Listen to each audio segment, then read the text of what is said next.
पाकिस्तान मुर्दाबाद मुर्दाबाद मुर्दाबाद पाकिस्तान मुर्दाबाद मुर्दाबाद मुर्दाबाद पाकिस्तान मुर्दाबाद मुर्दाबाद मुर्दाबाद भारत माता की भारत पाकिस्तान मुर्दाबाद मुर्दाबाद मुर्दाबाद पाकिस्तान मुर्दाबाद मुर्दाबाद मुर्दाबाद आतंकवाद खत्म करो आतंकवाद खत्म करो।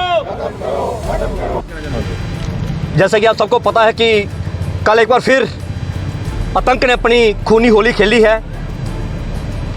पहलगाम में हमारे जो पर्यटक थे जो वहाँ घूमने गए थे परिजनों के साथ, उन पे आतंकियों ने हमला किया और अब तक की अपडेट में 32 लोग जो हैं उस हमले में मारे जा चुके हैं, जिनमें से हमारे एक भारतीय सेना के लेफ्टिनेंट बेणे जी भी थे, जिनकी मात्र 16 अप्रैल को शादी हुई थी। और आप कल्पना कर सकते हो कि शादी के 4 दिन के बाद ही उनका देहांत हो गया। आतंकियों ने एक एक बंदे का धर्म पूछ के, हम कहते हैं आतंक का धर्म नहीं होता, क्यों नहीं धर्म होता, हमारे जितने पर्यटक थे उनके कपड़े तक उतार के उन्होंने बिल्कुल पाक से गोलियां मारी। पाक जिसे आतंक की नर्सरी कहा जाता है, जिसने एक प्रॉक्सी वार शुरू करके कश्मीर में एक आतंकी जो खूनी होली वो आए दिन खेलते जा रहे हैं। आखिर कब तक जैसा होता रहेगा? मेरी सरकार से अपील है कि इलाकों के भूत बातों से नहीं मानते, एक बार फिर पाकिस्तान पर सर्जिकल स्ट्राइक करने की ज़रूरत है, ताकि उसकी हिम्मत न इतनी हो कि वो हमारे निर्दोष निहत्थे लोगों पर हमला कर सके।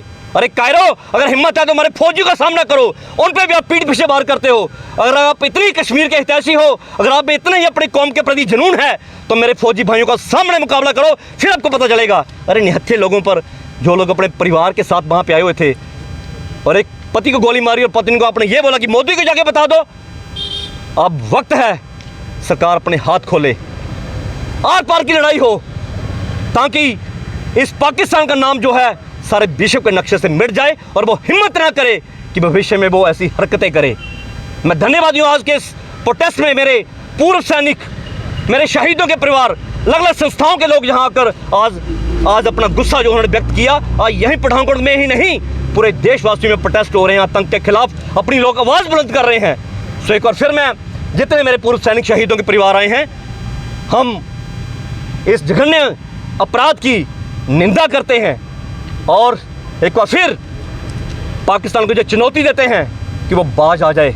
भारतीय सेना में इतना दम है कि वो आपके विश्व के नक्शे से आपका सब कुछ नेस्तनाबूद आपका कर सकते हैं, क्योंकि उन्हें पता है कि अमरनाथ यात्रा शुरू होने वाली है।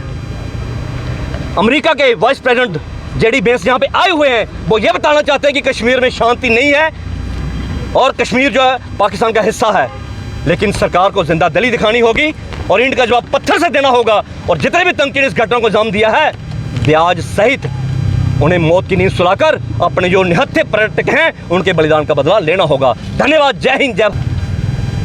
मैं कर्नल सागर सिंह सरारी आपसे संबोधित हूँ।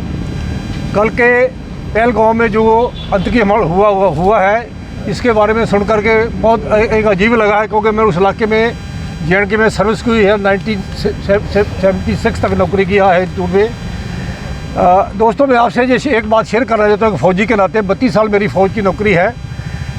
हमारी जो नीतियाँ हैं, बुनियादी नीतियाँ, वो मिलिट्री टाइप नहीं है। देश का बंटवारा हुआ मजहब के नाम पर, इस चीज़ को हमने नज़रअंदाज किया शुरू से ही। 4 लड़ाइयाँ जीत करके भी हम लड़ाई हार चुके। टेबल के ऊपर आकर के लड़ाइयाँ जो राजनेता हार कर रहे हैं, ये जो आप समस्या देख रहे हैं, ये राजनेताओं की पैदा की हुई समस्या, याद रखना। और मुझे तो ऐसा लगता है कि ये राजनेता नहीं चाहते कि समस्या हल हों। अगर ये समस्याएं हल हो जाती हैं तो इनका ये बोर्ड का पैटर्न, इनकी दाल रोटी का चक्कर पड़ जाता है राजनेताओं को, याद रखना। ये कभी हो सकता है कि इतना बड़ा मुल्क इतने बड़े छोटे से मुल्क से रोज़ जूते खाता रहे? ये कौन सा तरीका है काम करने का भाई?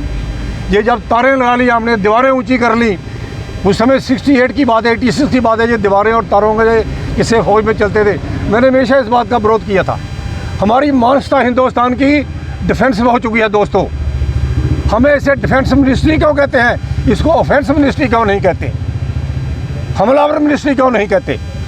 मैं आपको ये तजर्बे से बता रहा हूँ, ज़िंदगी के एक्सपीरियंस से, कि हमारी हिंदुस्तान की मानसिकता लोगों ने मिल मिला करके एक हमारी डिफेंस में मानसिकता बना दी है। हम आक्रमण में विश्वास ही नहीं करते। लड़ाइयाँ आक्रमण से जीती जाती, लड़ाइयाँ डिफेंस करने से नहीं जीती जाती, याद रखना। जितना मर्जी भी डिफेंस ले लो, हमले की आदत पैदा करिए, चाहे वो सिविल है, चाहे फौज है, चाहे पुलिस है, कोई भी जो है।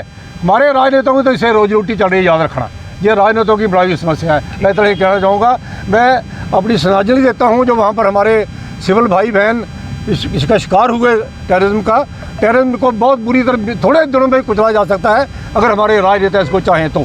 जय हिंद, जय भारत।